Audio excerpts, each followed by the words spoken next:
Welcome to Fiction Audiobooks. If you enjoy the content, like and subscribing would be greatly appreciated. If you have any recommendations for novels, comment below.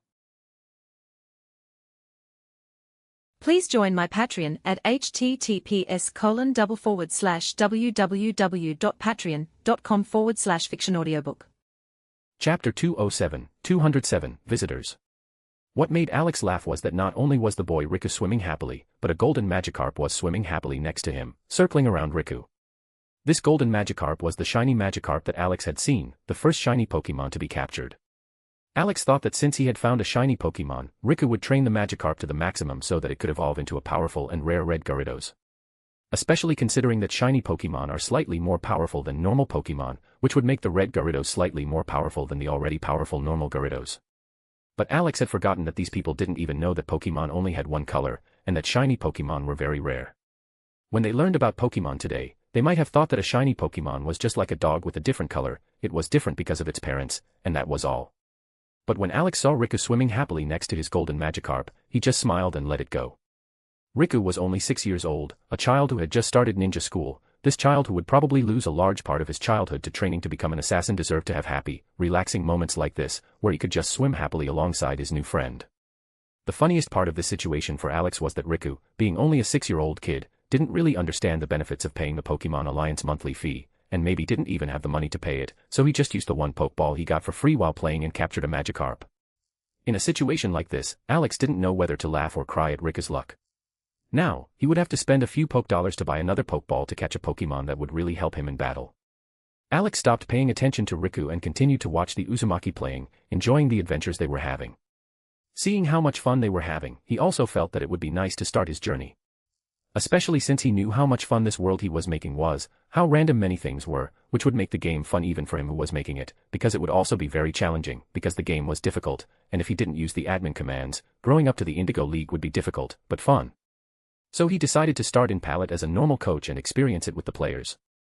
I think the only thing I'll have to change with the admin commands is that I want my starting Pokemon to be a shiny, mainly because of its latest evolution. Alex thought as he set up Professor Oak to give him the Pokemon he wanted. As Alex prepared to begin his adventure, guests arrived at the Uzumaki village. Although Pokemon had been released at the lookout points around the village, and the ninjas in charge of guarding the village were eager to play, they knew that their responsibility to keep the village safe was more important, so they were content to look at the photos their friends had posted on the forum with the Pokemon they had caught, and chatted excitedly about which Pokemon they would choose when they got home. I'm going to get a Squirtle, have you seen this? Its evolution is a big fighting turtle. How badass is that? One of the ninjas said excitedly, showing off a photo that a player had taken of a Blastoise walking down the street next to a trainer in a town. Look how cute that Bulbasaur is. Those vines it can control must be very useful. Imagine if you had a Bulbasaur and it used those vines to help you train. I'll choose a Bulbasaur. Another ninja said excitedly, listening to his friend's argument and looking around for anything suspicious. You're wrong, the best starter Pokemon is Charmander, because... But before the ninja could continue, he saw 3 names appear on the scroll in front of him. This scroll was the one that warned when someone broke through the village's protective barrier, and just as it had warned when Alex appeared out of nowhere, it now warned that 3 people had broken through their barrier and were heading for the village. These people were a team of 3 ninjas, 2 men and 1 woman. Intruders have arrived, let's check them out. The ninja became serious and ran in the direction indicated by the parchment. His companions also stopped arguing about Pokemon and went with him, ready to fight if necessary. As they approached, they saw the 3 ninja who had arrived at his village. These ninja were wearing bandanas with the Konoha symbol on their foreheads, which caused their caution to subside a little, but not completely. Identify yourselves. The Uzumaki leader said in a serious voice as he stopped in front of the Konoha ninjas. Nodding his head, the leader of the Konoha team spoke. I am Ren Sarutobi, Konoha's representative on this journey to discuss an important and confidential matter with the Uzukage on behalf of the Hokage. As soon as Ren Sarutobi said this, he handed over a document proving their identity, which made the Uzumaki leader nod and allow them to enter the village, but to make sure nothing went wrong, Takumi Uzumaki, one of his subordinates, would accompany the group. Since Ren accepted this, since it was normal for a ninja to travel to another village, he didn't object and they entered the village. But when Ren and the other Konoha ninja entered the village, they were confused and suspicious when they realized that the village was completely silent. Even though it was night, it was normal for people to stroll through the streets resting after work. But as much as he looked around the village, he couldn't hear anything, no footsteps, no conversations, everything was completely quiet, as if there was no one in the village. To satisfy his curiosity, Ren looked into an open shop and actually saw a person sitting behind the counter, but instead of being attentive to the customers, this person was sleeping in a chair. Unable to resist his curiosity, Ren asked, "What happened? Why is the village so quiet, with people sleeping everywhere?" Hearing Ren's question, Takumi Uzumaki thought for a moment and realized that something like this could not be completely hidden, especially from Konoha, who was considered their ally, and even if he tried to hide it, it would raise even more doubts, so he gave a simpler explanation. "Today is the start of a new game, everyone is playing it," Takumi explained. But this explanation made Ren even more confused. How is that possible? These people are clearly not sleeping. Ren pointed to a person sleeping in a shop. Shaking his head, Takumi denied it. "They're not sleeping, if you look closely, they're holding devices like this," he said while taking his cell phone out of his pocket. This device is a cell phone, and it's with this cell phone that people are playing the new game. This explanation didn't help Ren's doubts, but it raised more questions, so Takumi, seeing that he wanted to ask more, found a solution. "It's not very appropriate for me to explain this, ask the patriarch when we get to him." With this explanation, Ren decided to be patient and wait to ask the Uzumaki patriarch. ///////////////// Read 20+ chapters on Patreon. Patreon.com/NunuXD. Chapter 208, 208, Kaito's Anger. "You mean Konoha needs a Jinchuriki to be Nine-Tails container because Lady Mito is about to die?" Kaito asked in surprise. Nodding his head, Ren confirmed it. "You Uzumaki are great with seals, and having another Uzumaki as Nine-Tails container would be the safest thing for him and for Konoha." Hearing this, Kaito looked at Ren suspiciously. "Why didn't you respond to our request for help?" "Because it seems very convenient to me that you ignore our request for help when we need it, but we have to give you an Uzumaki to contain Nine-Tails when you need it," Kaito said angrily. The despair they had felt when Konoha did not respond to their request to help defend the village was immense. If Alex had not shown up and given them a way to get stronger and be able to defend the village on their own, Kaito would not have even known what to do. But now that Alex had given him new confidence, he felt that he could ask Konoha. And when he heard this question from Kaito, Ren was surprised because he hadn't thought that the Uzumaki would have the courage to question them so openly. Their mission was to get a good Uzumaki to become the next Jinchuriki for Nine-Tails and to offer it as a way to save at least one Uzumaki to earn their gratitude, but things didn't go as he had imagined. "I'm sorry, Lord Kaito, but Konoha is currently in a battle against Iwagakure and we don't have enough personnel to send to defend Usushiogakure, but look on the bright side, at least there is a guarantee that the ninja you sent to become Nine-Tails Jinchuriki in Konoha will be safe even if the worst happens," Ren said confidently while he pretended to say fair things. But Kaito was even more furious when he heard this, because he could see the indifference in Ren's voice, as if he wanted them to be grateful that they wanted an Uzumaki to become the Jinchuriki of Nine-Tails. "Tsunade has Uzumaki blood too, why doesn't she become the Jinchuriki of Nine-Tails like her grandmother?" Kaito asked contemptuously while controlling his anger. Hearing this, Ren realized that this conversation would not end well. "Tsunade has only 25% Uzumaki blood, Lord Kaito, the Nine-Tails is the most powerful tailed beast, we really need an Uzumaki ninja to contain this powerful beast, just like you need a safe place to send someone important to you who can survive this disaster," Ren replied. But every time Ren emphasized that they needed Konoha's help to save a single person from destruction while the rest of Konoha could do nothing, it made Kaito even angrier. If he hadn't seen the opportunity to improve himself in the oasis, Kaito might even have thought of sending his daughter Kushina to Konoha for protection while sending other Uzumaki around the world to hide in case the worst really did happen to their village. But he didn't need to do that anymore. The improvement that the oasis could bring to the ninja was too great, not to mention that Kaito, as the biggest supplier of seals to the ninja world, was sitting on a few billion Ryo that could help him in the worst-case scenario to bring powerful Pokemons to the battle and pay for those Pokemons to come to the normal world to help in the battle. So when Kaito saw Ren Sarutobi's overbearing attitude towards his family, he could not bear it. "I think you're confusing things, Ren Sarutobi, it's not us who need Konoha to save a single Uzumaki, it's Konoha that needs an Uzumaki to control the tailed beast you have. I suggest that you and your companions go to one of our inns and reconsider what you're offering," Kaito said in a cold voice as he kicked Ren and the other two Konoha ninja out of his office. Ren and the Konoha ninja were shocked that they had actually been rejected and kicked out of Kaito's office. In addition to his confusion, Ren was also angry because he had never been treated like this before. As a ninja of the Sarutobi clan, he was treated well everywhere in Konoha because he belonged to the Hokage's clan, while outside Konoha, he was treated well because he was a ninja of Konoha because they were the strongest village. But who would have thought that the Uzumaki would treat them with such indifference? Couldn't they see that this was an opportunity for them? Ren felt that something was wrong, and remembering the cell phone the guard had shown him, his curiosity arose again. After arriving at the guest house, Ren asked the ninja who had brought them the cell phone, since he hadn't had a chance to ask Kaito about it, and the ninja replied that they could buy it in a store in the city center tomorrow, and in the store, they would explain exactly how it worked. With this explanation, Ren decided to try to find out what had changed with the Uzumaki. A few days ago, they were begging Konoha to help them defend themselves against the other ninja villages. Now they were acting arrogantly outside while the citizens inside were strangely quiet. It sounded as if something very big was going on and they didn't know about it. So the priority for Ren was to first find out what was happening to them and then make a plan on how to deal with it in order to convince the Uzumaki to agree to send a Jinchuriki to Konoha, and the best thing would be if this Uzumaki sent someone of pure blood, just like Lady Mito, as that would bring even more security to the citizens. While Ren was planning how to convince the Uzumaki to accept their deal without having to compromise, Alex started his journey with his new shiny Pokemon, but the funny thing was that someone had decided to accompany him on his adventure to learn from him. Especially after seeing that for some reason he had gotten a Charmander with a different color than theirs. // Nunu note // Read 20 plus chapters on Patreon. Patreon.com/NunuXD. Chapter 209, How to Train Your Dragon. Mr. Alex, why is your Charmander different from mine? Kushina asked in amazement as she looked at Alex's beautiful yellow Charmander. Looking at the excited Kushina walking beside him, Alex laughed. She had been pestering Professor Oak to explain how to become a trainer, but Professor Oak is a busy man and he couldn't explain more than the basics, but he did tell her where she could learn more and improve her skills as a trainer. Just then, Alex entered Professor Oak's research center, and Kushina saw the perfect person to teach her how to become a good trainer, because as the daimyo of this world, it wasn't possible for Alex to be a bad trainer, right? So she decided to follow Alex and learn from him, even though she had never asked him if he wanted her to follow him. Shaking her head, Alex knew that it would be difficult to get rid of this insistent little girl, and she also remembered that it seemed fun to see Ash travel with friends on his adventure, so having Kushina as an apprentice might be more fun than traveling alone with the Pokemon. Even though Kushina was only a 9-year-old circle, she was a fun little girl who livened up the trip with her many questions. Pokemon have the chance to be born with a special color. This is called shiny. Shiny Pokemon are usually excluded from other Pokemon because they are different, but for us trainers, since these colors are so rare, it makes them much cooler. Alex said as he rubbed Charmander's head. Charmand was now sitting on his shoulder, her tail wagging from side to side, happy to be taken in by a trainer.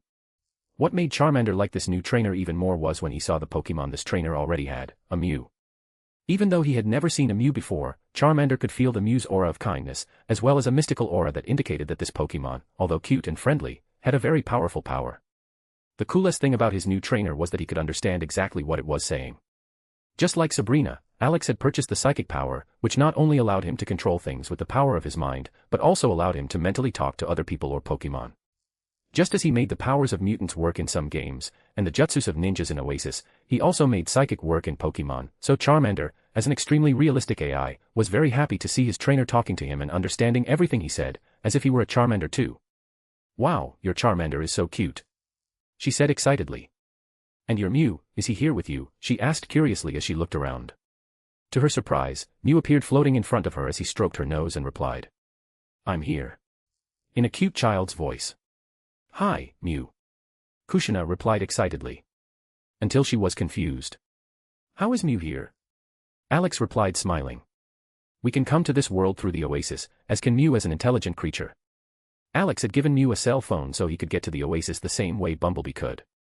Nodding her head, Kushina understood and continued to ask various questions. I'm having trouble training my Charmander and commanding it in battle, do you have any tips? She asked in frustration. After a moment of thought, Alex asked her to release Charmander from the Pokeball. Seeing the cute Charmander appear, Alex smiled as he bent down to greet his new friend. Charmander, this will be our new adventure companion. Alex said. Looking at the Charmander in front of him, Alex's Charmander became a little scared. Used to being treated badly by other Charmanders since he was born, Alex's Charmander was afraid of being treated badly again. But Kushina remembered what Alex had said when he explained what shiny were and rushed over to help. Charmander, this is Alex's Charmander, our new traveling companion who will help me become a better trainer to help you grow, let's get along with them. Listening to Kushina's explanation, her Charmander nodded and smiled broadly as he extended his little paw towards Alex's Charmander. With this interaction between the two, Alex smiled and picked up his Pokédex. Pokemon Charmander. Gender, male. Type, fire. Weakness, water, ground, rock. When Charmander is healthy, the flame at the tip of his tail burns powerfully and won't go out even if it gets a little wet. Listening to the explanation of the Pokédex, Alex nodded and explained to Kushina. A Pokédex is an electronic device used by Pokemon trainers to store information about different types of Pokemon. It provides data such as each Pokemon's abilities, characteristics, and habitat, helping trainers better understand the Pokemon they encounter on their travels. Alex explained. As you saw, my Pokédex only said what type my Charmander was and what its weakness was, but it didn't say what skills it knew, so I'll have to ask Charmander to do that for me. Pointing the Pokédex camera at his Charmander, Alex said. Charmander, can you please use the skills you know? That way, I'll know how to train you better, and will be able to act better in battles if I know which skills to ask you to use. Hearing my request, my little Charmander nodded and started using the skills he knew. Starting with spitting fire. Ember, attack the target with small flames. This may also leave the target with a burn. By the time Charmander has used the Ember skill, the Pokédex has already identified it and stored it as a skill that this Charmander knows, so whenever you want to know what skills your Charmander knows, you can check his Pokédex. Now, your job as a trainer is to help the Charmander improve those skills and get physically stronger until it is strong enough to evolve, Alex explained. For example, Charmander, use Ember, but instead of spitting fire as fast as possible, you will accumulate energy for 3 seconds to create a bigger fireball. Alex ordered. Listening to Alex's command and with the translation of Alex's psychic power, Charmander understood this command perfectly and did exactly as Alex asked. The Ember he made this time was at least 40% stronger than the previous one. You see. This is a different way of using the skill. You can use your brain to think of different applications of the same skill and form tactics to use it in fights in a way that takes the opponent by surprise and guarantees you victory. Alex smiled as he stroked his Charmander's head, making the little boy very happy and the fire in his tail grow larger. Seeing this interaction, Kushina's Charmander became jealous and looked at her with eyes full of anticipation. Listening to Alex's explanation, Kushina finally understood why her Charmander's previous battle wasn't very good, and how she could train her Charmander better. The first thing she did was to take out her Pokédex and skin her Charmander. Pokemon, Charmander. Gender, female. Type, fire. Weakness, water, earth, rock. When Charmander is healthy, the flame on the tip of his tail burns powerfully and won't go out even if it gets a little wet. She was surprised to find out that her Charmander was actually a girl. Seeing that Kushina was starting to train her Charmander, Alex also took the opportunity to try to teach his Charmander some skills he thought were powerful from his previous world. So the two of them went about training their Charmanders, while occasionally finding some Pokemon willing to fight for some food. Since it was possible to play 24 hours a day in the Oasis, and the players preferred to play rather than sleep, Alex reversed the time between the two worlds. While it was daytime in the Pokemon world, it was nighttime in the normal world, so as soon as it got dark in the Pokemon world, it was dawn in the normal world and people were moving through the streets again, but this time the topic of the day was nothing but Pokemon, much to the surprise of the confused ninjas of Konoha. //////Nunu Read 20+ chapters on Patreon. Patreon.com/NunuXD. Chapter 210, Satellite. Look, even without paying the Pokemon Alliance fee, I managed to catch a Weedle all by myself. A boy said to his friend as they walked to school. I had to promise my mom that I'd do the dishes all month, just so she'd give me the 150 Rio to pay for the Pokemon Alliance fee. Another boy said excitedly. Really? My parents said I should wait to see if this Pokemon Alliance is really useful. What do you think? Which Pokemon did you choose as a starter? His friend asked curiously. I chose a Squirtle. My dad picked a Charmander, and my mom picked a Bulbasaur. Even though we didn't start in the same city, we agreed to meet and explore together. The little boy said happily, making his friend jealous. Damn, why didn't I think of that? My mom was afraid to explore the Pokemon world after my dad died, so I think I can use this to convince her to play and pay for the Pokemon Alliance for me. His friend said excitedly as he took out his phone and wrote down the idea. This was a common scene in Uzumaki village. Adults and children alike carried cell phones everywhere. When parents discovered that there was a way to know where their child was via their cell phone, it made them spend an extra 15,000 Rio, even though it was a bit expensive for an ordinary family. For the Uzumaki, owning a cell phone became not only something very useful for conversation, but also an object of status. With how beautiful and stylish cell phones were, as well as being so technological, it was cool to have a cell phone. But with the popularity of cell phones among ninja, Alex noticed a problem. Ninjas participated in missions over very long distances, and although the cell phone's network relay uses a mesh system, where the signal from one cell phone is shared with the other cell phones, creating a large network of signals throughout the village, if a cell phone went too far out of range, all of the cell phone's functionality would be wasted. So Alex wanted to launch a satellite into the ninja world to spread the signal even further. Because System had access to very advanced technology from several worlds, the available satellite was much more powerful and cheaper than the satellites in Marvel's world. With a single satellite launched into orbit, Alex was confident that he could cover a large area around Uzumaki village. Since the Uzumaki land was located on an island between Hidden Leaf Village, Hidden Mist Village and Hidden Cloud Village, with a single powerful satellite, he could cover this entire area of the world and create a possible connection between the villages via the satellite, both for the ninja who were on the paths between these villages, so that they wouldn't get separated, and for the people in different villages, so that they could reach the oasis together. Of course, launching a satellite was too grand to do in secret, so Alex would have to talk to Kaito first to get back to his world and then return with the satellite. While Alex was on his way to Kaito's mansion, the Konoha ninjas who were wandering around the town were confused about what was happening to this village. When they arrived last night during the Pokemon launch, the village was at a complete standstill, but this morning, the children had to go to school and the people had to go back to work, so life in the village was back in full swing. But being from Konoha, they knew what a lively village was like, so it wasn't surprising to see how excited the Uzumaki were. What confused them was not only what these people were talking about, but also the cell phones they were holding in their hands. Since they couldn't get any useful information about these cell phones from the Uzumaki who accompanied them, they decided to walk around the village today and look for more information about these cell phones. Seeing how everyone used them so naturally and elegantly, the ninja felt as if they were country people arriving in a big city. Is this cell phone some kind of seal they've developed? The ninja girl in the group asked her captain. I don't know, I'm not very good at seal jutsu, but from what I know, doing something like that must be very difficult, even for them. Ren Sarutobi replied as he tried to analyze these cell phones from a distance. He wanted to just walk up to a random person and ask, but after the discussion he had with Kaito yesterday, Ren felt embarrassed to just ask about things that might be village secrets so openly. So he just kept walking, looking for the store that the clerk said sold these cell phones. In Ren's mind, something so seemingly magical and technological would be sold with extreme care and description, just like a gun shop in Konoha, which even though it was a public place, you had to pass a background check to buy anything there. But the surprise he got when he saw the large store called Oasis Store, which had several large screens showing impressive images and several cell phones on display on a counter for anyone to pick up at any time, was shocking. It was as if a gun store had weapons available for any customer to pick up at any time, instead of keeping them behind the counter where the store owner himself could pick them up and show the customer what he wanted.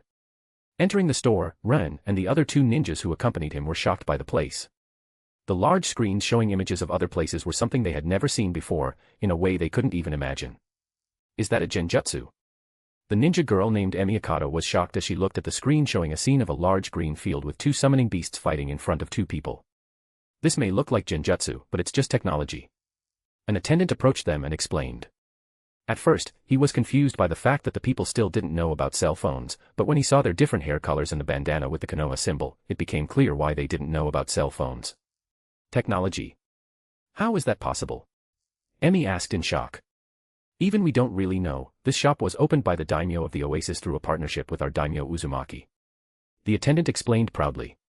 This matter became a source of pride for the Uzumaki when they discovered that they were the first family Alex had approached for a partnership, making their village the most technologically advanced in the world.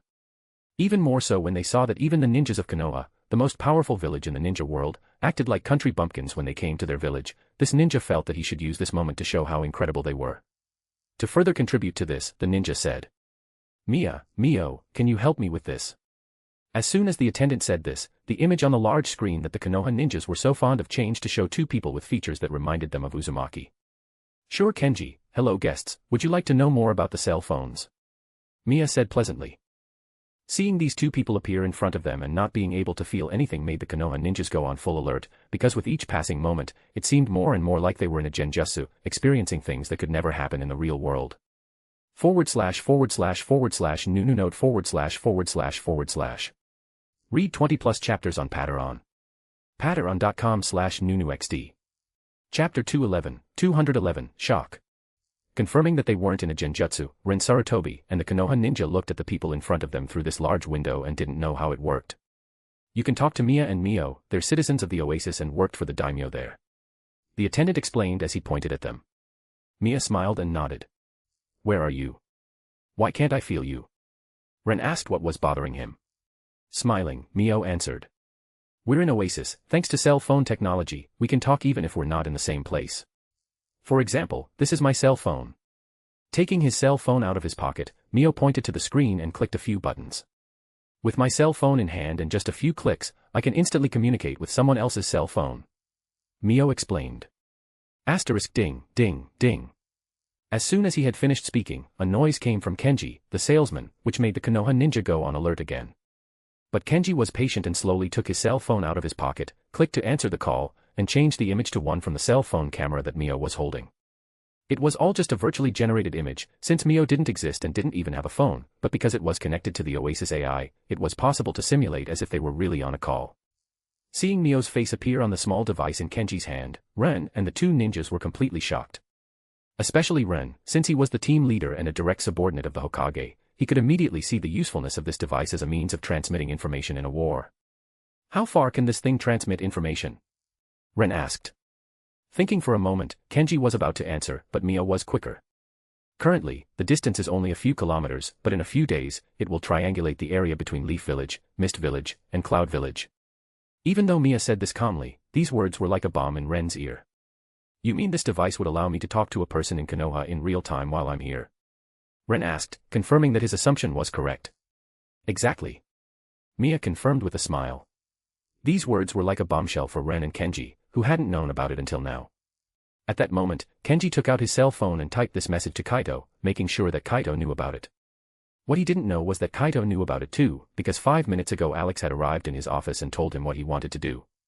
So you want to send a machine into the sky so that the cell phone can communicate even further? Kaito asked confused. Yes, the satellite will be responsible for relaying the signal between the cell phones so that they can send messages all over this room. Alex said as he pointed to the 3 large countries on the map. Nodding his head, Kaito tried to process the information. For someone who already knew that Alex was able to get them in touch with people from another world through the arena, it was even easier for him to get them to communicate with people from other countries via cell phone. Still, he imagined it would take longer. How is that thing in the sky going to help cell phones connect so far away? Kaito asked confused. Thinking about how to explain it, Alex had an idea. Picking up a cell phone, Alex explained. Right now, my cell phone is sending little signals to your cell phone all the time. With the satellite in the sky, cell phones will be able to send these signals to the sky, which is easier, and the satellite will pick up these signals and send them to the cell phone you want to contact. That's still very confusing. Kaito shook his head. But what do you want help with? I'm going to go out for the day and bring the satellite here. I just need you to help me find some open, quiet ground where I can send the satellite into the sky without being interrupted. Preferably this land should be further away from the village because it will make a lot of noise and I don't want to scare the people, Alex explained. Nodding his head, Kaito realized that this was almost nothing compared to the favor Alex was doing for their village. Sure, no problem, I'll send ninjas to find the perfect place and tomorrow I'll take you there myself to send your satellite into the sky. Do you need help to get this thing up? Kaito asked because he didn't know how big the satellite was. No need, I have a friend who will help me bring it over. Alex nodded as he thought of B. Okay, then when you arrive tomorrow, I'll take you to the place. Kaito confirmed. See you tomorrow then. Alex waved as he left. As he left Kaito's mansion, he passed the cell phone store and saw foreign ninjas buying cell phones. One of the instructions he had given to the Oasis AI that controlled Mio and Mia was that they could sell the cell phones to anyone, but the only restriction was that people from other villages could only buy 1 cell phone each. I don't want anyone tarnishing Oasis's image around the world, not to mention the fact that these people might find a way to circumvent Oasis's system to resell the phones for more, so it's best to leave the distribution of these in my hands alone. Alex thought. Even if it takes me a little longer to reach all the cities in the ninja world, I can open sales centers in the big villages and the capitals of the countries and hire ninjas to deliver to the smaller towns. Alex began to think. He even began to plan how he could make delivery safer, using the internet to reduce the likelihood of deliverers running into crooks, even trying to force crooks not to steal deliveries from cell phones by threatening to ban them from the internet. The whole sales and distribution system was still being put together in Alex's mind, but for now his focus should remain on getting home and bringing a satellite with B. Summoning the ice horse and making sure no one was following him, Alex found a place farthest away from the city and used the Manjikyu Sharingan to teleport from there. Returning to his hut, Alex really missed it. When he arrived at the garage, B wasn't logged in, but was sitting on his giant sofa playing Mortal Kombat with Abomination. The two had become friends over time, so this scene didn't surprise Alex too much. Hey B, I need your help tomorrow. Alex said. Turning to Alex, B was surprised. Help with what? I need to take a satellite to that other world we visited once. I'm opening an Oasis store there and since there's no internet, I need to launch my own satellite. Can you turn yourself into a truck? Alex asked. Thinking for a moment, B replied. I can do that, but I don't think it will be very comfortable to carry a satellite on me. We can just use the GTR off-road again and attach a trailer to me. I guess that's good, I kind of miss driving the GTR. Alex smiled as he sat in a huge chair in B's living room answering Anna's messages. He wanted to rest for a few more hours before going back to the Oasis and playing more Pokemon. Having Kushina by his side was fun, the little girl was very lively. Does it feel like having a little sister? Alex asked himself, laughing. // new note // Read 20 plus chapters on Patreon. Patreon.com/nunuxd. Chapter 212, Change of Approach. So you put yourself in a genjutsu to be teleported somewhere else with your cell phone? Ren Sarutobi asked, confused. He had never heard of a shared genjutsu. At most, two people in close proximity were put into the same genjutsu so that they could interact with each other and theoretically see the same thing. But a genjutsu where two people in different places could see each other and interact was something completely new. With this tool, the Hokage could hold daily meetings with the commanders of the various fronts of the war without having to rely on messenger animals. Exactly, with the technological development of the Oasis, you can use your cell phone to communicate with people in other places, eat different foods made by talented people from all over the world, have fun in exotic places you have never seen before, including various other activities, such as the ninja's favorite, a fight to the death in an arena.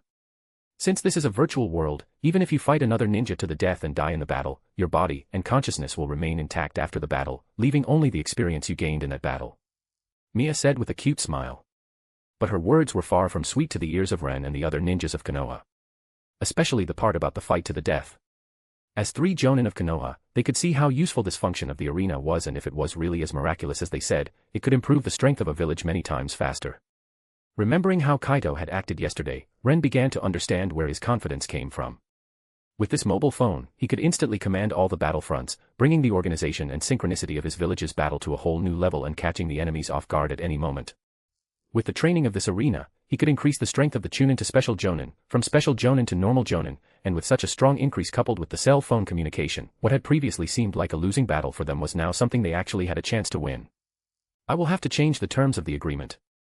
Ren thought in frustration. How much does a cell phone like this cost? Ren asked, curious and worried, since such a useful device must cost a few million Ryo, right? Each phone sells for 15,000 Ryo, and for now, it's only available in black, but in the future, other colors will be available. Mio explained, leaving Ren and the Konoha ninja in shock. That's really cheap. Ren exclaimed. Give me 10 cell phones. With an apologetic smile, Mia shook her head. Unfortunately, we can't sell that many, each person can only buy 1 cell phone. Why? Konoha is the richest and most powerful village in the world, do you really not want us to become your customers? Ren asked indignantly. That's not the problem, we don't doubt your money, but since the mobile phone is a new technology in this world, we prefer to keep an eye on who it's sold to and at what price. We know that cell phones are cheap and bad people can take advantage of that. Of course, we know that's not your case, but in order to maintain fairness, the store blocks the sale of only 1 phone per person. Mio patiently explained. Listening to her explanation, Ren could only shake his head in frustration. Alright then, we'll buy 3 cell phones, but ask me one question, if Konoha wants more cell phones, will we have to come to Uzumaki village to buy them? Ren asked. Shaking her head, Mia replied. No, in the future, we intend to expand our business and open stores in other cities and towns, and because of the proximity to Konoha and the relationship between the 2 cities, you may be our next priority. Although it sounded like a simple sentence, Ren realized that there was something to it. At the moment, Konoha was only at the top of this daimyo's priority list because of its proximity to the Uzumaki, but if that changed, the priority could also shift to another village. When Rin Sarutobi thought about facing Mist Village equipped with these cell phones and understanding the problem it would pose for Konoha, he finally realized the problem it could pose for them. Is that some kind of threat? Ren asked angrily. But to his frustration, Mia and Mio on the screen didn't change their expressions, still with a gentle expression, Mio replied. Of course not, we're just presenting you with our business strategy, how you deal with this information is up to you and your village. Although he was angry, Ren knew that he couldn't do anything about it at the moment, so he bought the 3 cell phones and left after receiving a tutorial from the attendant on how to set up the cell phone with his information and how to use all the functions. Even though he was angry, Ren had to admit that this cell phone was very useful. Emi, go back to the village and show this phone to the Hokage. We can test the long-distance feature where I can explain the situation to the Hokage and change our approach with the Uzumaki depending on the Hokage's reaction. Ren explained, earning a scene from Emi, the female ninja in their group, leaving only him and the other ninja in the village. Among them, Emi was the ninja with the greatest speed, so she was usually in charge of transmitting information between 2 points. While the journey of the 3 of them to the Uzumaki village took 7 days, if Emi went alone at top speed, avoiding too many stops to rest, it would only take her 3 days. Alright, I'll get my things and go back to the village right away. Emi nodded in agreement. Although she wanted to try to shop at the Oasis, just as Mia had explained to them, she knew that the current priority was to get the cell phone back to Konoha and to decide how they were going to act, since the attack on the Uzumaki was imminent and they needed to make a decision as soon as possible. The next day, to the shock of the Uzumaki ninjas, they heard a very loud noise of a monster approaching their village early in the morning, causing them to go on alert and immediately prepare for battle. Even the two ninjas from Konoha were ready to help, curious to know what the monster was that was making such a strange noise. Despite the loud, monstrous sound, it didn't sound like a beast with a tail, so the ninjas climbed up the village wall and looked around to see what was making the noise. Suddenly, they felt Chakra approaching and saw a yellow silhouette coming out of the street toward the village. / //nunu_note // Read 20+ chapters on Patreon. Patreon.com/nunuxd. Chapter 213, Summoning Magikarp. Brayap, a loud explosion erupted, leaving the ninjas even more frightened and apprehensive.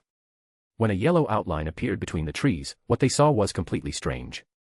Instead of the monster they were imagining would appear, what they saw was a strange-looking and fascinating yellow machine. Imagine a metallic object with complex contours, with wheels similar to those of a chariot, but made of metal and rubber. As this thing was made of metal, it looked like a much more resistant and aggressive chariot. The ninjas noticed that some parts of the object shone in the sunlight, reflecting like a mirror, while others were opaque and solid. At the front of the machine, the headlights looked like mysterious eyes, as if they were observing the world around them. As the machine moved, they felt a vibration in the air and heard a thunderous sound echoing through the forest. This sound was unknown, something they had never experienced before. What stopped them from attacking this machine immediately was that through the glass in front of it, they could see Alex with a smile waving at them. "Don't attack!" Kaito shouted the moment he noticed Alex inside that machine. Slowly they watched the machine approach them with grace, making the men in the group especially fascinated by it.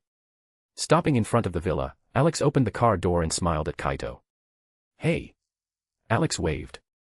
"Mr. Alex, you almost scared us to death." Kaito sighed as he complained to Alex. Seeing that they were frightened, Alex laughed, imagining how frightened they would be when they saw B transform into his robot form. "This is just a car, I think in time you can get used to it at the Oasis." Alex replied as he turned to look at B with admiration. Hearing this, the ninjas around them were shocked and excited.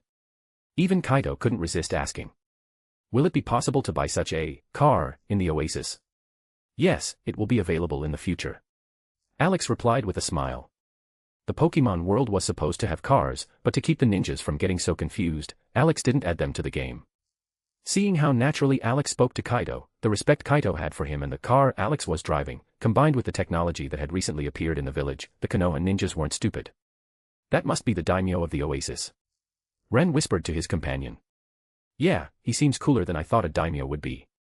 Takaru Shimura replied. "That's not bad news for us." Ren added. Back to Alex and Kaito, Kaito was taking a closer look at the yellow Nissan GTR and was impressed by the machine. "So this is like a carriage but it doesn't have to be pulled by animated people?" Kaito asked in surprise. "Yes, the engine is a machine that only needs fuel. When this car is fueled, it can go as fast as if it had more than 1,000 horses pulling it." Alex explained, leaving Kaito and the other ninjas shocked. "Whoa," many exclaimed in surprise. "Did you find out where I can launch the satellite?" Alex asked as he pointed to the large machine that was being transported on a cart behind the car. After looking at the machine behind the car and not understanding anything, Kaito replied. "Yes, the place is prepared, if you want we can go there now." Agreeing, Alex went with a small group to a secluded place while the rest of the ninjas stayed behind to protect and keep order in the village. Unfortunately, the Konoha ninja hadn't been invited, but seeing the importance of what they were about to do, they understood that if they tried to pry into what was going on, it could worsen their relationship with the Uzumaki even more, and consequently, with the Oasis as well. While Alex was launching the satellite into the sky, Riku, the little boy who tamed a shiny Magikarp, was happy to have received his allowance for the month yesterday and was able to pay the monthly fee to the Pokemon Alliance. After befriending Magikarp, Riku decided he liked aquatic Pokemon more and chose a Squirtle as his starting Pokemon. But even though he got a Squirtle, Riku still liked his Magikarp and played with them every day. As a young boy, Riku didn't want Pokemon to fight, he just wanted friends to have fun with, and his Pokemon were happy with that. But one day, while exploring the beach after feeding his Pokemon, Riku saw a strange message pop up on his screen. "Since you have been a member of the Pokemon Alliance for 24 hours and one of your Pokemon has reached the minimum affinity to be summoned to another world, your conversion will be free since you are the first player to reach this level. Would you like to convert your Magikarp Pokemon to the real world?" Seeing the large message, Riku struggled to read it and asked the game to read it to him. "So if I want the Magikarp, it can go to the real world with me?" he asked confused. "Yes. And he won't be able to come back here? Riku asked worriedly.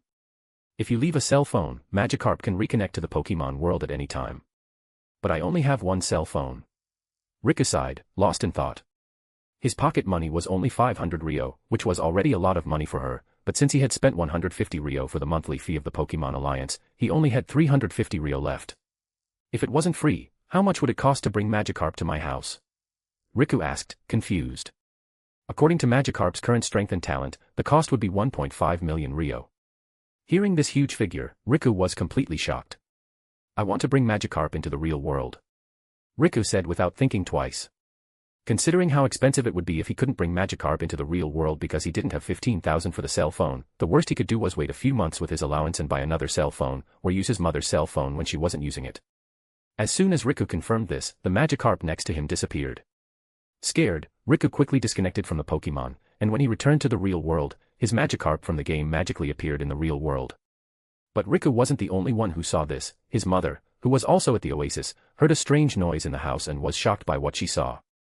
///////////////////////////////////////////////////////////////////////////////////////////////////////////////////////// Chapter 214, Partnership. With the conversion of Riku's Magikarp, the Pokemon was completely converted to the real world as a real Pokemon. This was free because Alex wanted to use it as a promotion for the game and set it up so that if a player met certain conditions, the first player to do so would get the Pokemon for free. Of course, he intended to do this more often in the future, just as he had done with ESW, where players learned real-world skills for free. But while ESW was making Alex millions of GP a month in monthly fees, Pokemon was still only making a few hundred. Alex saw it as an investment, so he wouldn't give Pokemon away for free for the time being, but when the Ninja World was making him a few thousand GP a month, he would start giving Pokemon away to players for free, just like in Elder Scrolls, Warcraft. In addition to Pokemon that could be rescued for battle, such as Riku's, Alex also developed Pokemon that would remain as companions in the real world, but without battle power. Since these Pokemon would have no battle power, the price would also be several times lower. For example, Riku's Magikarp, which costs 1.5 million Rio in battle form, would only cost 50,000 Rio as a companion with no battle power. This would be a great companion for ordinary people, as well as spreading the word about Pokemon to other people. If you saw your friend at home with a beautiful Arcanine as a pet, wouldn't you want to have such an amazing Pokemon?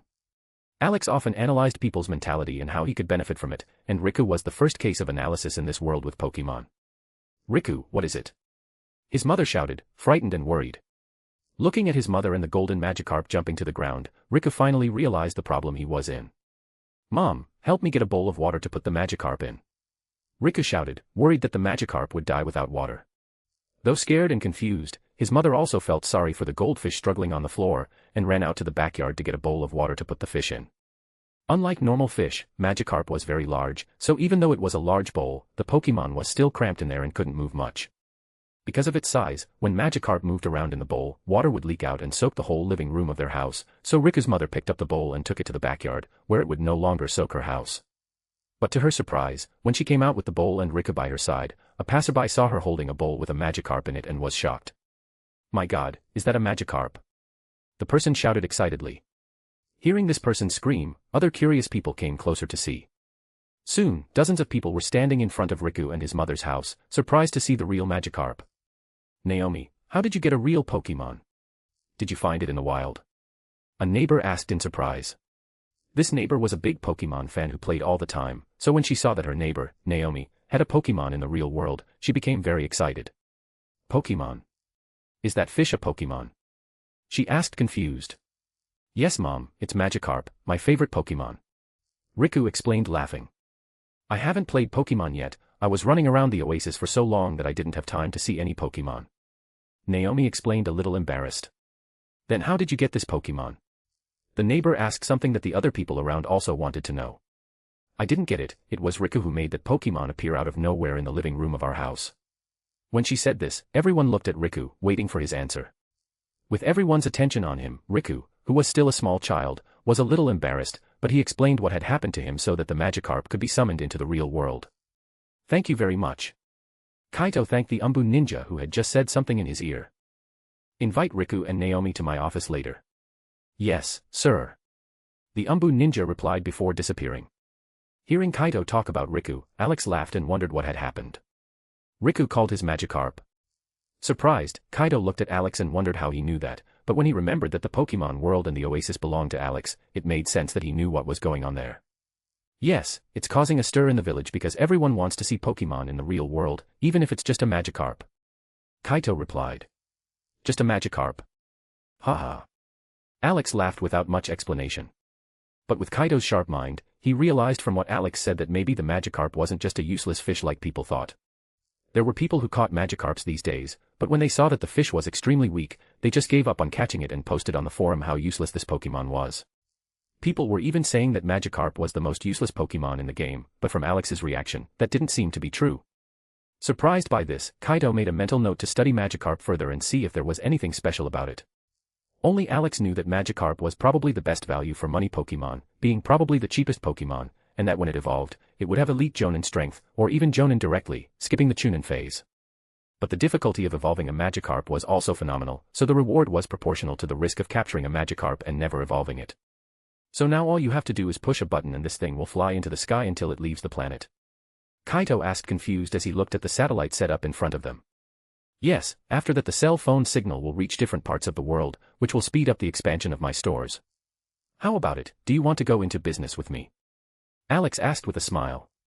Hearing this, Kaito was surprised by Alex's proposal. Why do you say that? Wouldn't you earn more by expanding on your own? Kaito asked really confused.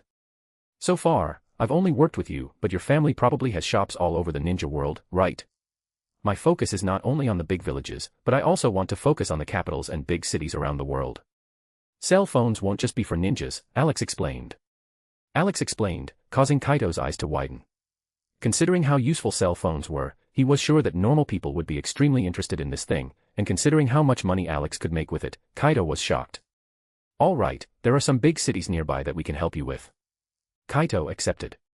Alex knew that if he went to each of these cities alone, he wouldn't be able to control these expansions to the entire ninja world in 10 years, let alone less. Especially because the ninja world was so dangerous, it was a good idea to have a powerful family to help him with the logistics and security of his store. Even if he made less profit, the real income was not in the sale of cell phones, but in the spending of the users in the Oasis. //////////////////// Read 20+ chapters on Patreon. Patreon.com/NunuXD. Chapter 215, Surprises. When the satellite took off into the sky, Kaito finally understood why Alex had wanted them to do it in an area far away from the town. With the noise it made as it rose into the sky, Kaito knew the townspeople would be scared to death of this thing and think the village was under attack again. But even though they were shocked, Fatio couldn't help but be impressed by the technology Alex was able to control. Who would have thought it possible to build a ship that could fly itself into the sky and transmit its voice and images over hundreds or even thousands of kilometers? Mr. Alex, about our partnership, I think I have a town nearby where we can start selling your cell phones. Kaito said after some thought as they watched the satellite fly higher and higher. While Kaito and Alex discussed the next city where they would offer the cell phone for sale, Ren Sarutobi and Takaru Shimura explored the Oasis, still shocked at how it worked. Even after exploring this place for hours, it's like the news never ends. Ren sighed in shock as he looked around, trying to see if there were any flaws in this genjutsu. Takaru mumbled as his mouth filled with cotton candy. The food in this place amazed both of them. There were so many new things that they had never tried before that they felt like eating it all, and since it was a genjutsu, the food was extremely cheap and they could eat until they were tired, since the food in this place did not fill them up. But as they continued to explore what they claimed to be investigating, Ren saw a message pop up in front of him. Emi Akato is calling you, do you want to answer? Confused by this message, it took Ren a while to understand what was going on before he quickly clicked the yes button. Hello, Captain Ren. Emi. Are you far from the village already? Ren asked curiously. Yes, I'm already a third of the way to Konoha. I'm surprised that the phone works perfectly. I can see the forum posts, I can enter genjutsu, you don't know how good it is to be able to eat something tasty after having to fill my belly with military rations. Hearing Emi's complaint, Ren was surprised that the cell phone worked so well even though she was so far away. Even more so when he heard why she was happy, since he also suffered from the problem of having to eat rations on the road. Being able to enter the Oasis for a few minutes and eat something tasty must be very useful. All right, Emi, just be careful. Since you're in a forest far away from the village, don't stay too long in the Oasis and concentrate on your surroundings so you don't fall into an enemy trap. Ren spoke with concern. Yes, sir. If anything happens, you can report it to me immediately. Ren continued. Okay. After hanging up, Ren began to realize that the cell phone was really as useful as he had imagined.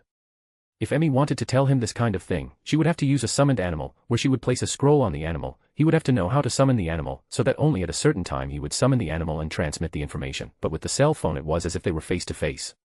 As they walked through the oasis, they found themselves in front of one of the Pokemon gyms. Seeing so many Uzumaki going in and out of that place, the two looked at each other and decided to go in and investigate as well. Is it okay to let this carriage drive itself, Mr. Alex? Kosuke Uzumaki asked worriedly while he held onto the seatbelt that Alex had asked him to put on. At that moment, the two of them were in the yellow Nissan GTR, driving between the dirt roads that led from Uzumaki village to Kazamachi City, which meant City of Peace in their language. This city was one of the big cities, in addition to the capitals of each country. Kazamachi City was a seaside town in the Land of Fire where the Uzumaki had a few shops, as it was the closest large city to Uzumaki Island. Unlike Uzumaki Island, which had a population of only 4,000 people, Kazamachi City had a large population of over 50,000 people. But among those people, there were no more than 100 ninjas, and of those 100, more than 90% were genin. Since the city of Kazamachi was on the other side of the sea, Alex only went with Kosuke to the port of Uzumaki, where they would take a boat to reach Kazamachi. But even though the journey from Uzumaki village to the harbor was short, Kosuke was completely horrified as he stood in this strange carriage that drove through the trees at an extremely high speed, dodging everything that came its way. Although this carriage was much more comfortable than any other carriage he had ever ridden in his life, Kosuke was so afraid of the speed of this carriage that he would have changed everything at that moment to go back to a normal carriage. Don't worry Kosuke, this carriage is my companion, I trust its driving skills with my life. Alex explained laughing while continuing to stare at the screen of his cell phone, which made Kosuke even more afraid. What a joke, arguing with a transformer about his driving skills. Of course, with Dominic Toretto's driving skills, Alex was confident that he would be able to control B to drive even faster between the trees and keep them safe, but since they were only driving at 50 km per hour, B would manage just fine. The fear Kosuke felt was due to the fact that the carriages in this world barely went over 8 km per hour, so to him, sitting in a carriage that went over 6 times faster than the speed he was used to, it felt like they were going to crash and die at any moment. When they arrived at the port, Alex asked B to go back to the Uzumaki village and stay stationed outside, ready to help the village in any situation that would endanger the village if anything happened, and to inform him immediately if anything like that happened. With the power of Alex's spells, he already had the power of a Jonin close to Kage level. If he added the power of the Manjikyu he had, Alex was only one level below Hashirama and Madara, but he didn't want to show those eyes in this world, as it would cause him too many problems. After a few hours of traveling, the two finally arrived in Kazamachi City. Looking at this large city with poor infrastructure, Alex felt a responsibility to teach these people some knowledge of engineering and urban planning in the future, but for now he would focus on opening the next store to sell his cell phones in this world.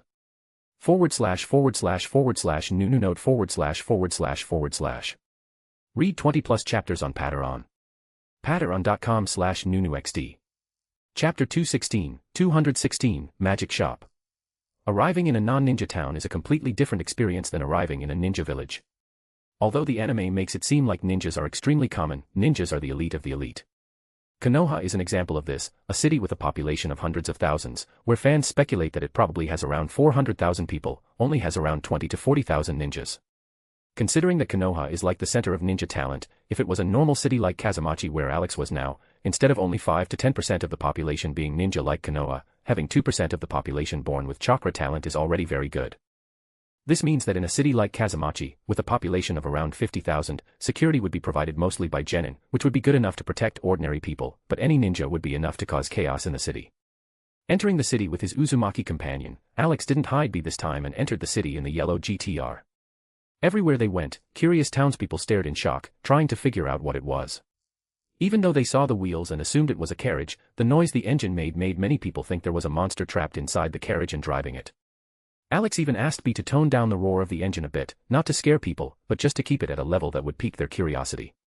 This was Alex's marketing strategy for the city, because I wanted to sell the phones as quickly as possible, so I needed something that would grab people's attention as much as possible and convince them to come into the store to satisfy their curiosity. And it worked. Despite their fear, many people slowly followed the car as Alex carefully drove through the bumpy streets of the city. Since there was no asphalt in this world, B simply kept the off-road form while we drove along, trying his best to cushion the impact of the road's imperfections for Alex. Fortunately, having the Uzumaki ninja made things a lot easier, as the city's protective ninjas let them pass without asking too many questions. They soon arrived at the store, and Alex began unloading the cell phone cases from B's trunk and carrying them into the store under the curious eyes of the hundreds of people around them. Afraid of the monster in B's engine, no one dared to approach, so people just stood and watched curiously, trying to guess what Alex was doing. Is he transporting ninja tools for the Uzumaki shop to sell? One person asked curiously. Probably. Look at his hair and his eyes, he has white hair and red eyes, rides a carriage with a monster in it and brings things to the Uzumaki shop, there's no doubt that this is ninja stuff. A man sighed. Too bad, if it was something we could use, but I can't even control chakra. A woman next to the man also sighed. Alex's unloading of the cell phones ended quickly. To the frustration of the curious people around the shop, Alex put up a black curtain over the shop door, preventing people from seeing what was going on inside. This went on for about 30 minutes. When people were about to leave and give up on seeing what was going on, Alex pulled back the curtain and let people see inside the store, which now looked completely different. What was once just a ninja stamp store, a simple store without much decoration, now looked like something completely different. The store had windows that showed bright images all around, shelves in the middle of the store with small, black, luxurious-looking things, and even the employees changed their clothes and acted more proudly. Finally, the last change took place when Alex and the Uzumaki who came with him left the store and changed the sign to Oasis Uzumaki Store, which glowed. To make sure that people knew that the store was open, Alex even put up a glowing sign that said, "Open." But despite all this, he realized that people were really curious about this store, but didn't have the courage to go near it when they saw the imposing yellow car in front of the store. Knowing that B had already served his purpose, Alex approached him and asked him to leave town for a while, thanking him for his help, but B just honked twice and drove off on his own. This further proved the people's suspicion that there was a monster in that car. Did you see it? The carriage drove away by itself. I knew there was a monster in it. A little boy said as he began to cry with fear, pointing to the car that drove away. Wherever the wagon went, people were terrified and got out of the way. But despite the chaos the car caused among the populace, it only added to the mystery that Alex radiated, making people wonder. Who is that person? He came with the Uzumaki driving a carriage with a monster attached to it, he commanded the monster with ease and even changed the appearance of their shop completely. A woman commented curiously to her husband. Since the monster was no longer in front of the shop, a man gathered a bit of courage and finally found the courage to enter the shop to see what they were selling. Even though he was an ordinary person, his curiosity about these things was great. Even if they were only for ninjas, he wanted to know what they were. The city had no entertainment, so seeing new things was an interesting experience. The people around waited a while to see how the staff would treat the men, as ninjas were usually arrogant and no one wanted to go into the store to be treated badly. But the surprising thing was that the man was treated very well the whole time. At some point, two other very handsome Uzumaki appeared in the large window in the middle of the store and chatted with the men for a few minutes until the man took some money from his wallet and left the store with a big smile on his face. Guys, this place is magical. The man laughed as he showed off the cell phone he had purchased before running home to show it to his family. Unfortunately, this man did not know that his biggest regret was about to come. When his wife and daughter used the phone and wanted one, and he returned to buy one, he would discover the size of the line in the store and regret not buying 3 phones since he was the first customer. With the man's warning that the store was magical and their curiosity already at its peak, many people finally put aside their fears and went to the Uzumaki store. Within a few hours, thousands of people knew about this shop that sold equipment that was far more advanced than ninja equipment, but surprisingly, could be used by ordinary people. //////////// note/////// Read 20 plus chapters on Patreon. Patreon.com/nunuxd. Chapter 217, a lot of money. Since the employees of this new store had no time for training, the sales of mobile phones in Kazamachi City were handled exclusively by Mia and Mio, who slowly became the virtual representatives of Oasis in the ninja world. Within a few hours, the store was filled to capacity, and the employees only had to calculate the money and hand over the phone to the customer, while Mia and Mio did the explaining in groups to speed things up. What they did was wait for a group of 30 people to come in, explain to everyone at the same time, answer people's questions together, and when everyone was satisfied, sell the phones to those 30 people. This process took an average of 10 minutes, so in 1 hour they had sold 180 cell phones, in 3 hours a total of 540 cell phones were sold, but at this point the pace accelerated as people with cell phones explained it to their friends and many people came into the store just to buy the cell phone without listening to Mia and Mio's explanation. So in 8 hours of sales a total of 2,000 cell phones were sold. The price of these phones was 20,000 Rio, with 15,000 Rio going to Alex and 5,000 going to Uzumaki. With 2,000 sales in a single day, this store alone managed to sell a total of 40 million Rio on the first day. Of those 40 million Rio, 10 million would go to the Uzumaki and 30 million to Alex. When the Uzumaki representative who accompanied Alex thought that this money had been earned by selling to only 2,000 people, he began to calculate how much they would earn if all 50,000 people in the city had a cell phone, and he was shocked. This city alone would earn them a total of 1 billion Rio. Of that, 250 million would go to the Uzumaki without them having to do anything but protect Alex, look after the store, and take care of the logistics and customer support. Thinking of all the other cities around the world, all the millions of potential customers, the Uzumaki representative came to see Alex as a savior god for the Uzumaki. Kaito, on the other hand, began to doubt his own life when he received a message on the representative's cell phone saying that on the first day alone, they had earned 10 million ryo from cell phone sales.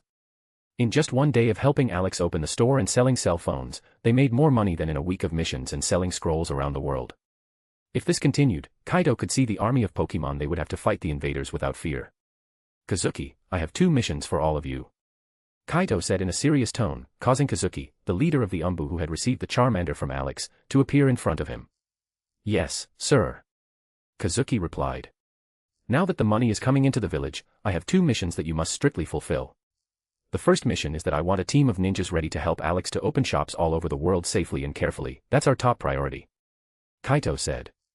We're already taking care of it, sir. Since you gave the order to take care of Mr. Alex's stores, we've already been preparing teams to make it work. Kazuki replied. Very well, but I want more focus and seriousness in this. The priority of this mission has increased from a rank B mission to a rank A mission with the possibility of becoming rank S.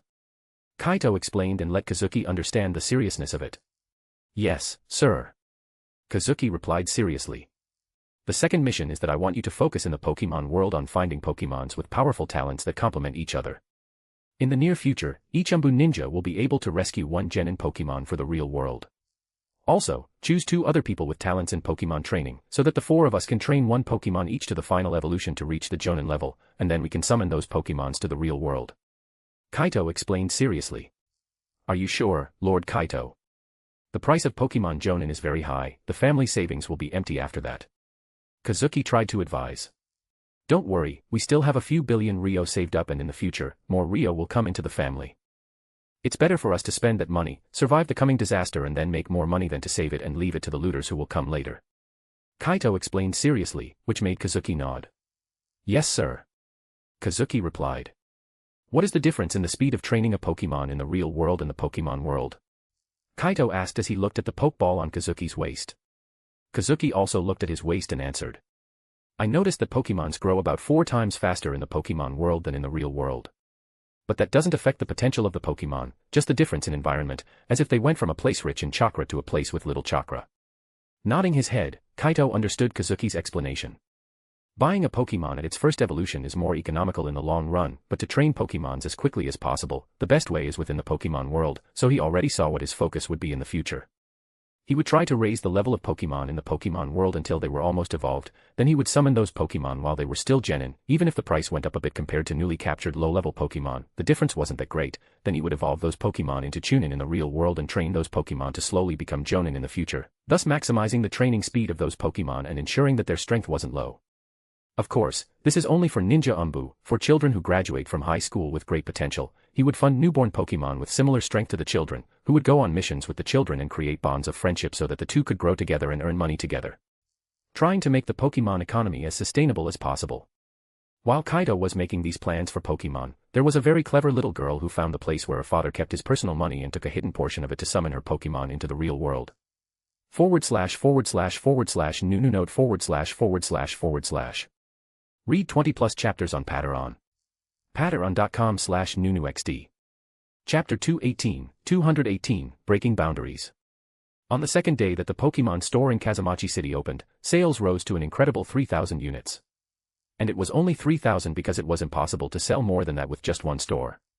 Unlike in Uzumaki Village, where he could rely on the genin to deliver the cell phones, in Kazamachi City, Alex had no confidence in those people and there were only a few Uzumaki who could make deliveries, let alone those who knew the city well enough to know everyone's address to be able to deliver the cell phones, so sales had to be limited to just the store. The advantage was that since Mia and Mio were only artificial intelligences, they could work 24 hours a day, so even in the early hours of the morning they could sell to people who wanted to wait until then. They only needed an attendant to collect the money and hand over the phone while they concentrated on explaining everything to the customers and answering their questions, which increased the sales speed to 5,000 units per day. At that rate, they would have sold phones to the entire population of the city in just 1 week. And seeing how people responded to the phone and to Oasis and Pokemon, Alex knew the phone would be sold to everyone. Just like in his previous world, where a person bought a new iPhone and liked to show other people that they had it, the same thing happened in this world.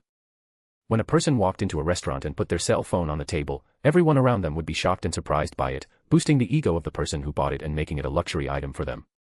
For the Uzumaki who were still in their village, they were shocked to see thousands of new people joining them in Lobby 75. For those curious people, after chatting for a while and realizing that they were in different cities and could talk as if they were in person, it was a complete shock to them. It was even cooler than the phone calls. Thinking of giving phones as gifts to family members who lived in other cities, people quickly asked Oasis support if they could buy more phones for these people who lived far away, and support replied that each person could only buy one phone, but after 7 days the store would make it available so that someone who had already bought it could buy a second unit, but with the limitation that they would have to sign a contract stating that they would not resell the phone at a higher price, which cut off the idea of many people trying to profit from this. There were still people who wanted to resell cell phones, but they were quickly outlawed. When people in Kazamachi town found out that in Uzumaki village, it was possible to buy cell phones on the internet and have them delivered to their house the next day, they were jealous. But more perceptive people realized something. The citizens of Kazamachi who had eaten at a woman's restaurant in Uzumaki village wanted to visit Uzumaki village just to eat at her restaurant in person, so the smartest merchants saw the opportunity to open online stores, and they quickly rented stores in the Oasis as well. Since the cost of an Oasis store wasn't very high and the cost of customization was low, the braver merchants bought Oasis stores to test. With a world that was even more active in the early hours of the morning, and with the population of two cities, Kazamachi and Uzumaki, Lobby 75 became more and more lively. People from Kazamachi city also started playing Pokemon, and it attracted a different kind of attention. The city governor saw Pokemon as a way to get ninjas more easily. Unlike ninja villages, where children with ninja potential were born every few years, in civilian cities like Kazamachi, it was very rare for children with ninja potential to be born. Even if they had money, they couldn't buy such a child, but Pokemon was different. As long as they treated these creatures with respect and affection, they would become great companions and defenders of the city. Since their intelligence wasn't very high, they couldn't go out on their own, but protecting the city wasn't difficult. They could even do it with civilians. So while the civilians of Kazamachi were focused on catching cute Pokemons like Kaito, the rulers of Kazamachi were focused on getting some Pokemons with decent fighting power for cheap. Although the town had a population of 50,000, its sales and profits were much lower than those of Uzumaki village, which had talented and powerful ninjas and sold seals to the entire ninja world. So while Kaito weighed buying hundreds of Pokemon and focusing on the most talented, the rulers of Kazamachi focused on finding the few with the best cost-benefit ratio. With the new large influx of people in the Oasis, the one who was very surprised was Rin Sachirobi. Even though he had managed to keep in touch with Emi over a long distance, he was still shocked that thousands of people from another city had suddenly appeared in the Oasis. With the proof that even though Emi was very close to Konoha, he was still able to keep in touch with her, he knew that the internet would really work all the way to Konoha. But seeing these thousands of people gave him a new perspective. First of all, it was obvious that Alex didn't care about them and went to sell the cell phones in another town, which gave him a sense of urgency since Alex was now selling them in a civilian town. But what if the next town Alex went to was actually Cloud Village? Wouldn't that be a catastrophe for Konoha? Secondly, seeing the thousands of new people interacting with the Uzumaki in a friendly way, Rin saw the possibility of hundreds of thousands of people from Konoha entering this oasis and interacting with people from other ninja villages. How would that happen? Would they fight in the oasis? Would they use it to gain more information from other villages through new means of espionage? Would they act peacefully in the oasis? All this made Ren extremely confused. Since he was in a situation he had never imagined, his simple mind couldn't even imagine how the people of this world would act. "I have arrived in Konoha, Captain." Emi sent a message as soon as he had passed through the village gates. "Great, now I just have to talk to the Hokage and explain to him about the cell phone and how it can change the world. I hope he realizes the value of this thing." Ren thought nervously, afraid that Hiruzen wouldn't realize the seriousness of this matter and wouldn't give it the importance it deserved. Not only was the cell phone a powerful tool for transmitting information, but what he had seen in the Pokemon world couldn't be ignored, something like that had to be available in Konoha. //////////////////////////// Read 20+ chapters on Patreon. Patreon.com/NunuXD. Chapter 219, Hiruzen's Shock. "You rushed back from the Uzumaki land to tell me some very important information?" Hiruzen asked confused. "Yes, Lord Hokage." Emi confirmed. "As soon as we found out how important this information is, especially for the war we're fighting, I rushed back to tell you." Hiruzen nodded his head in satisfaction. "Well done, Emi, I knew I could count on you. Now tell me, what is this important news?" Both Hiruzen Sarutobi, Mitokado Hamura, and Yuditane Koharu were attentive to the news that was so important that Emi came running to deliver it. Nodding her head, Emi took the cell phone out of her pocket and carefully handed it to Hiruzen. Confused, Hiruzen took the cell phone from Emi's hand as carefully as she showed it to him, while staring at the strange rectangular object. Looking at it for the first time, the only thing Hiruzen could define was that it looked like an object of luxury technology, because the whole object was made of a material similar to metal but with a very fine cut, something only a great blacksmith would be able to make. Hamura and Koharu also looked at the object in Hiruzen's hand with curiosity and confusion. "What is it, Emi?" Hiruzen asked. Approaching him, Emi explained. "It's called a cell phone. Among the dozens of functions it has, one of them is to allow two people to communicate instantly over extremely long distances." Hearing this, the three of them were shocked as they looked at it with even more astonishment. "Are you sure? How far can it transmit information?" Hiruzen asked in shock. "So far, the longest distance I've been able to test is from Konoha to the Uzumaki village," Emi explained. With this explanation, the teams were even more shocked by the implications this could have for a war. Even if the other two were killed by such a device, it's still worth it. Such a device can decide the course of a war. Hiruzen said with a heavy voice. "Did the Uzumaki find out that you stole it?" "Stole it?" Emi asked confused. "I didn't steal it." "What do you mean?" Hiruzen was confused. "How did you get such a powerful device without stealing it?" "I bought it," Emi explained. "You bought it?" Hiruzen was confused. "You had that much money to buy it? Girl, are you going on missions with all your savings?" "As ninjas, we can't do that, you have to be careful next time," Udatane Koharu said, acting friendly. "If you die on the battlefield with so much money, won't it go to our enemies?" Emi was even more confused. Until she thought for a while and remembered how shocked she had been at how cheap cell phones were, then she understood what they were talking about. To avoid any further misunderstandings, she decided to explain everything at once. They got it wrong. This cell phone actually only cost 15,000 ryo. It was sold to everyone in Uzumaki village for that price. Unfortunately, we could only buy one cell phone per person, otherwise we would have bought several to bring back. Emi explained, leaving the three even more shocked than before. "Are you sure you weren't tricked?" Hiruzen looked suspiciously at the cell phone in his hand. "How can it cost so little if it's so useful?" Smiling ironically, Emi took the cell phone from Hiruzen's hand and set it to call Rin Sarutobi. The three of them looked at the phone in her hand suspiciously, but waited to see what would happen. Even though they found it strange how Emi clicked on the things that lit up on the phone, they waited to see what would happen, and to their surprise, Ren's face appeared on the phone. "Hello Emi, have you talked to the Hokage yet?" Ren asked confused when he suddenly saw Emi calling him. "I'm talking to him now, to show the functionality of the cell phone, I set it up to call you via video call. Can you show them that you're in Konoha so they can see it?" Emi explained as she turned the screen so that the three of them could see it. "Yes, I can. Hello Lord Hokage, Lord Mitokado Hamura and Lady Udatane Koharu." Ren greeted everyone as he walked through the Uzumaki village to show them some of the well-known sights. When Hiruzen saw that Ren was in the Uzumaki village and talking to them in real time, he was completely shocked. If every commander on the battlefield had such a cell phone, wouldn't it be much easier to coordinate attacks and pass on information? "Ren, can you hear me?" Hiruzen asked in confirmation. "Yes, Lord Hokage, I hear you loud and clear," Ren explained with a smile. "You did very well to get this information to me as quickly as possible. The usefulness of this cell phone is extremely high, if we can buy a dozen of them, we'll definitely have a huge advantage in the war." Hiruzen was excited. "That's not the only feature, Lord Hokage, this cell phone also has the ability to put you in a genjutsu that will transport you to a completely new world where you can meet other people who are also in the genjutsu elsewhere in the world and talk to them as if you were there in person," Emi explained excitedly. "Emi, didn't you show the tutorial video to the Lord Hokage?" Ren asked in confusion as he listened to Emi slowly explain every detail of the cell phone. Hearing Ren's question, Emi froze in embarrassment. "I forgot." She laughed as she opened the support application on her phone and watched the explanatory video on her phone. Actually, she hadn't forgotten, she just wanted to show things step by step and see the reaction of the Hokage, since she had never seen him lose his composure like he did today. Watching the image of Mia and Mio explaining what each thing did on the cell phone, the Konoha trio was shocked at each thing they said. As the video began to show some interesting sights of the oasis and the Pokemon world, Hiruzen asked something he remembered. "What about the negotiations with the Uzumaki to get a Jinchuriki, did they accept?" Instead of Emi answering, Ren's voice came out of the cell phone speaker, since they were still on the phone. "They didn't accept, Lord Hokage, I think because of the cell phones, they are much more confident and don't see the need to receive our favor to save one of their descendants," Ren explained with a serious voice. Analyzing the advantages of this cell phone, Hiruzen realized that it really could be a great strategic advantage for the Uzumaki.